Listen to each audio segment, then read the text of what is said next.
दा बियो बेसेबां लासिंसिं माखौ लानानै जों बिराद मावदों होननानै बुंना लाबावनो बिथांमोनालाय बिटिसिनि दिनाव थाखानाय जोंनि जि एडमिनिस्ट्रेटिभ सिस्टेम माने बिटिसिनि क्षमता बिटिसिनि पावार बे पावारफोरखौ बिथांमोना खोमानानैसो लादों गभर्नमेन्टनि चिफ जानानै इएमफोर जानानै मा बुजिबावनांगौ जाखो डिसि आरो एसपिआ बिटिसिनि आन्डाराव गैया परिबर्तन होनना बुंदों नालाय शिक्षायावनो प्रथम परिबर्तन लाबोनांगोन बिथांमोना दा मा खालामदों मेला बानायदों नलेज फेस्टिभेल बानायदों आरो जों खोनानो मोननाय बायदिब्ला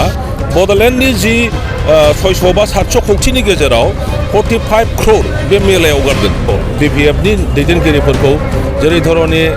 कारापसन होननानै बुंदोंमोन कारापसन खालायो होननानै बुंदोंमोन दिनै नुनो मोनबाय इउपिपिएलनि नेताफ्रा इउपिपिएल सरकारा कारापसननि बादै जेबो मावाखै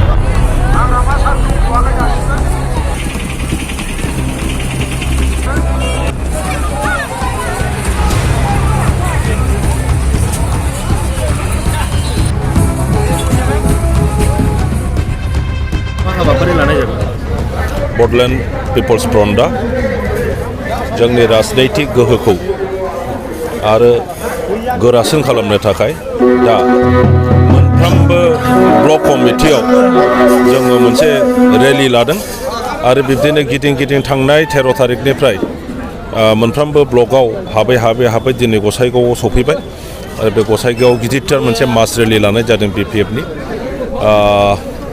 थांनाय 2020 सननि इलेक्शनाव इलिगेलि बिपिएफखौ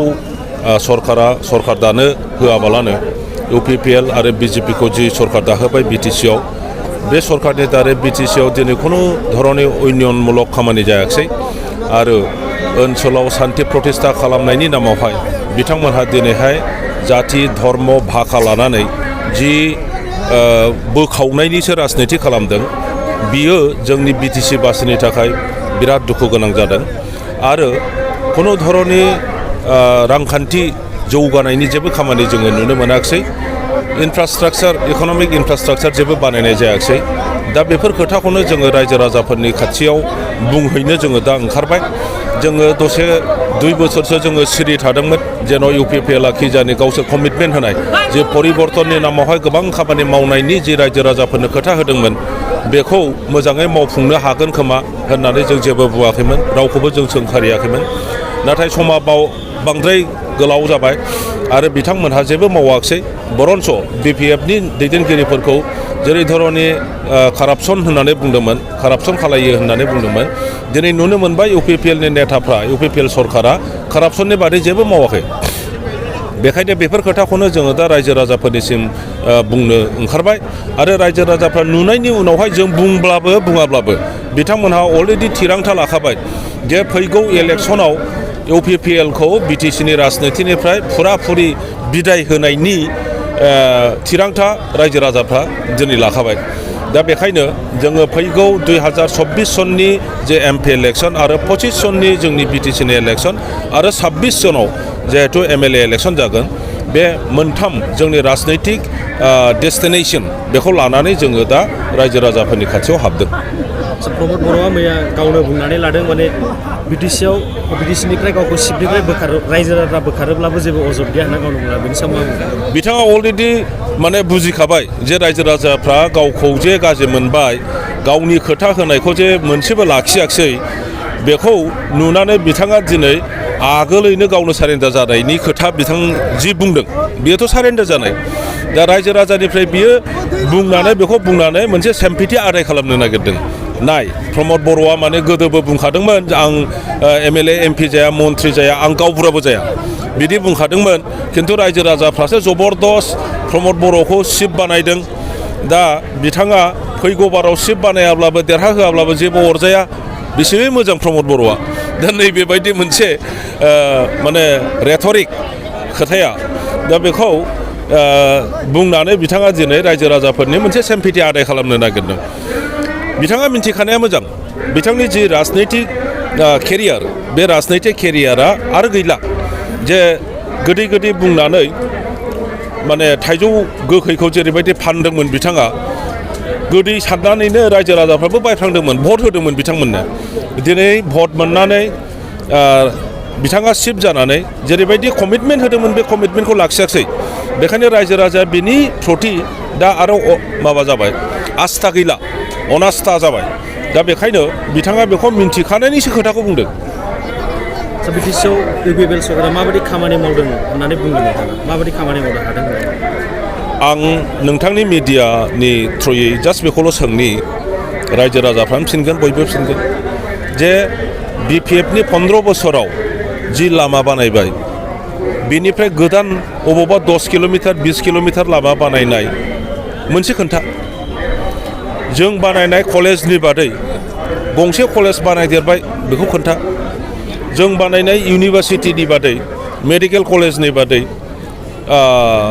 अबेबानि बादै माबा मोनसे बानायदोंब्ला खोन्था जोङो बिटिसिखौ खावब्रै खालामनानै मोनब्रै डिस्ट्रिक्टआव रानदों आरो बिपिएफआ गसाइगाव मोनसे डिस्ट्रिक्ट जानांगौ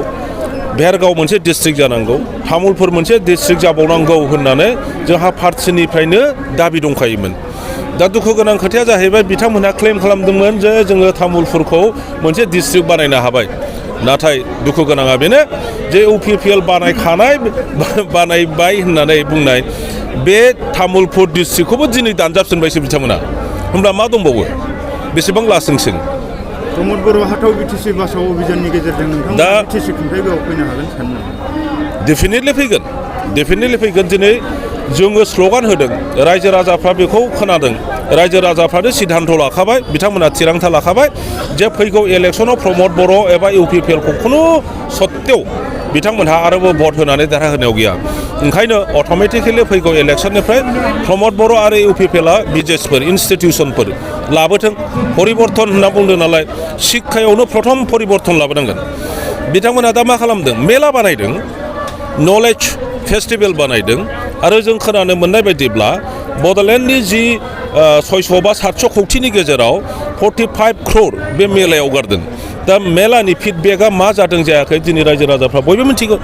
जोंनि बिटिसिनि बुद्धिजिबिफ्राथ' मा मेला जादों रावबो मिथिया बाहाय पार्टिसिपेटबो खालामहैनो जोंखौ लेङाखैबो रावखौबो लेङाखैबो बिथांमोनहा गावसोरनि पार्टिनि गामिनि बिसिडिसिनि दैदेनगिरि प्राइमारि ब्लकनि इउपिपिएलनि दैदेनगिरिफोरखौ जबरदस्त मानसि लाबोनांगौ होननायाव गामिनि जाम्बा जाम्बिफोरखौ उइंगाराव दैखां लांदों बेनो अडियेन्स जादों बिथांमोनहा खुनु टारगेट गैयामोन इउनिभार्सिटिनि सेंग्रा सिख्ला जायफ्रा एमए फरायदों जायफ्रा पिएइचडि खालामगासिनो दङ जायफ्रा रिसार्च स्कलार बिथांमोननाव सोंनानै नाय बिथांमोनहा मा एन्सार होयो लेक्सारारफोरनाव सों प्रफेसरफोरनाव सों इउनिभार्सिटिनि भाइस चेन्सेलर अथ'रिटि बिथांमोननाव सों जे बे नलेज फेस्टिभेलनि सम्पर्के इउनिभार्सिटि अथ'रिटिया मा मिथिगौ दा बेबायदि मावदों बिथांमोनहा परिबर्तननि नामाव मा मावखो ओंखायनो रायजो राजाफ्रा एथ' जाम्बा नङा दिनै मेगन गुनु बयबो जाबाय गामिनि गावबुरानिफ्राय आरम्भ खालामनानै रायजो राजाफ्राबो दिनै बुजिसै ओंखायनो राजनितिकआव ओरैनो जानला मोनला खोथा बुंनानै जाया ओंखायनो प्रमद बर'नि बे बुंनायफ्रा जे असत्य बिथाङा जे गोदाव सोराव खोथा बुंदों थगायदों बेखौनो दिनै रायजो राजाफ्रा नुदों डेपुटि चिफ गबिन्द बसुमतारिया माखौ लानानै 2 बोसोरावनो मावखो मोनसेल' प्रमान देखाय जोङो आं दहायनो बुंबाय जे जोङो बिटिसिखौ 4 डिस्ट्रिक्ट बानायदों 10टा साब डिभिजन बानायदों दा बेनि गेजेराव बिथांमोनहा जों दाबि खानाय जोंना गसाइगावआबो मोनसे डिस्ट्रिक्ट जानांगौमोन भेरगावआबो मोनसे डिस्ट्रिक्ट जानांगौमोन खिन्थु बिथांमोननि दिनाव सरकारा तामुलपुर डिस्ट्रिक्टखौ डिक्लेयार खालामदोंमोन नाथाय बावैसो बे डिस्ट्रिक्टखौबो आरोबाव केन्सेल खालामफिननाय नटिफिकेसन जों बयबो नुदों टिभियाव दा बियो बेसेबां लासिंसिं माखौ लानानै जों बिराद मावदों होननानै बुंना लाबावनो बिथांमोनालाय गोदान माबा एडमिनिस्ट्रेटिभ सिस्टेम इन्ट्रडिउस खालामनो हादों नामा खालामनो हायाखै बरन्स थाखानाय बिटिसिनि दिनाव थाखानाय जोंनि जि एडमिनिस्ट्रेटिभ सिस्टेम माने बिटिसिनि क्षमता बिटिसिनि पावार बे पावारफोरखौ बिथांमोनहा खोमानानैसो लादों एपइन्टिं अथ'रिटि बिटिसिआ दंमोन 4th ग्रेड 3rd ग्रेड दा बियो बेसेबां लासिंसिं माखौ लानानै जों बिराद मावदों होननानै बुंना लाबावनो बिथांमोनालाय गोदान माबा एडमिनिस्ट्रेटिभ सिस्टेम इन्ट्रडिउस खालामनो हादों नामा खालामनो हायाखै बरन्स थाखानाय बिटिसिनि दिनाव थाखानाय जोंनि जि एडमिनिस्ट्रेटिभ सिस्टेम माने बिटिसिनि क्षमता बिटिसिनि पावार बे पावारफोरखौ बिथांमोनहा खोमानानैसो लादों एपइन्टिं अथ'रिटि बिटिसिआ दंमोन 4th ग्रेड 3rd ग्रेड साख्रियालफोरखौ साख्रि होयोमोन बे साख्रि होनायनि क्षमताखौ बिथांमोनहा दिनै खोमानानै लाबाय सासेबो साख्रि दिनै सोनो हायाखै नै दाख्लै 10-12 जनसो मा होनो अंगनाबादिनि मिस्ट्रेस सोदों होननानै बुंदों बेबो हयथ' आसाम गभर्नमेन्टनिफ्राय एपइन्टमेन्ट लेटारखौसो बिथांमोना रानदों जोङो नुवाखै दाबो जे बियो बिटिसि अथरिटिनिफ्राय प्रिन्सिपाल सेक्रेटारिनिफ्राय होनाय जादों ना आसाम गभर्नमेन्टनि सोरबा सेक्रेटारिनिफ्राय फैदों बेखौ नायनो प्रयोजन दं रायजो राजाफ्रा मिन्थिनो प्रयोजन दं बेनिफ्राय 16था डिपार्टमेन्ट लांफिनबाय हरफिनबाय दा बेखौ बुङोब्ला बिथांमोनहा बुङो जे डिसिएसपिआ दासो जोंनि आन्दाराव फैदों डिसिएसपिआ मा बुस्थु बेखौ जुदि मिन्थियाब्ला सासे गभर्नमेन्टनि चिफ जानानै इएमफोर जानानै मा बुजिबावनांगौ जाखो डिसि आरो एसपिआ बिटिसिनि आन्दाराव गैया बिथांमोनहा steel and will continue to be the servant of Assam government दा बेखायनो बिटिसिआ बिसोरखौ जेबो खालामनो हाया ओंखायनो जि 16था डिपार्टमेन्ट हरबाय बे डिपार्टमेन्टफोरनि सायाव स्किम हमनाय सार्भे खालामनायनिफ्राय आरम्भ खालामनानै डिपिआर बानायनाय बेखौ सेंसन खालामनाय आरो इमप्लिमेन्ट खालामनाय टेन्डार होनाय गासैबो डिसिनि आखायाव थांजोब्बाय इएम बिथांमोनहा स्वयं जाय बिथाङा बुंदों डेपुटि चिफ निस्सय बिथाङा डिसिफोरनाव थांनानै अननानै आंनि नैबे स्किमखौबो हमफादो होननानैसो बिथांमोना खावलायहैनांगौ आरो जों मिन्थिनायाव डेपुटि चिफआ स्वयं गावनो प्रिन्सिपाल सेक्रेटारिनाव लोगो हमनो थांनायाव गावनि कार्डखौ हरलायनांदों आरो डेपुटि प्रिन्सिपाल सेक्रेटारिया बुंदों आंहा टाइम गैथ'आ उनाव फैनो हो बेबायदि जादों होननानै जों मिथिगौ जोंनि दिनाव बे नङामोन जोङो जिहेतु चिफ आरो डेपुटि चिफआ केबिनेट मिनिस्टार रेंकनिमोन आरो गासिबो इएमफ्रा सासे स्टेट मिनिस्टारनि रेंकनिमोन आरो सासे एमसिएलए बिथांमोनहा गासिबो एमएलए रेंकनि जोबमोन दा बेखायनो जोंनि पलिटिकेल स्टेटासखौ लानानै प्रिन्सिपाल सेक्रेटारिनिफ्राय आरम्भ खालामनाय गासिबो अफिसारफ्रा बे बिटिसिनि मेम्बारफोरनि प्रति मोनसे पलिटिकेल रेसपेक्ट आरो प्रट'कल मेनटेन खालामदोंमोन दा बे प्रट'कलाबो गैला बिटिसिआव होमबा माखौ गोदान मा मावदों जों माखौ बिराद माने बुजिख'लायनो हायै जों माखौ गोमोनांगौ दं थेंक इउ